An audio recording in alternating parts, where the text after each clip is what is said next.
Ya Allah, bismillah, hayırlı bulasın inşallah. Allah razı olsun.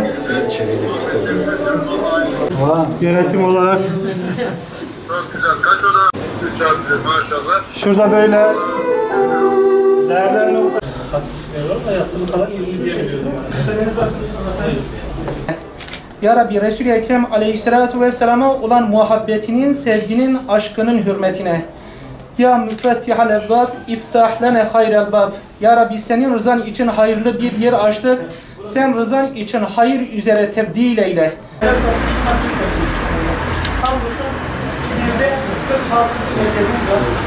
Aynı zamanda Şırnak Üniversitesi'nde, KYK yurtlarında, gençlik merkezlerinde, milli eğitimin okullarında Genel Başkanımızın hayır dualarıyla birlikte katılım davetimize icabet eden davetlilerimizle beraber sendikamızın açılışını gerçekleştirdik.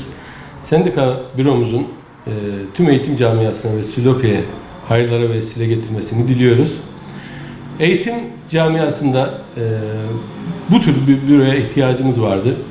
Gerek öğretmenlerimiz olsun, gerek öğretmen yakınlarımızın olsun, Silopi'ye geldiklerinde rahat bir şekilde kalabilecekleri, huzurlu bir ortam, çeşitli etkinliklere imza atabilecekleri bir ortam, ayrıca toplantılarımızı gerçekleştirebileceğimiz, arkadaşlarımızı ağırlayabileceğimiz bir ortama ihtiyaç duymuştuk.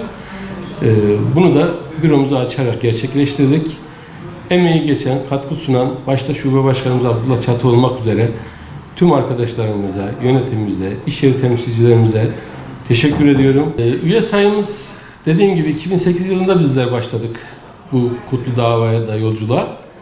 O günlerde 5'lerle sayımız ifade ediliyordu. Bugün Allah'a hamdolsun şu an 1350 sayısını aşmış durumdayız. Bu da eğitimcilerin bizlere göstermiş olduğu bir teveccühtür. Ben şahsınızda bize teveccüh gösteren her bir üyemize ayrı ayrı teşekkür ediyorum. Onların hizmetinde olmaya, onların yanında olmaya, onların sorun ve sıkıntılarına çözümler üretme noktasında her daim yanlarında olacağımıza ben Eğitim Birsen Silopi İlçe Başkanı olarak bir kez daha huzurlarınızda söz veriyorum.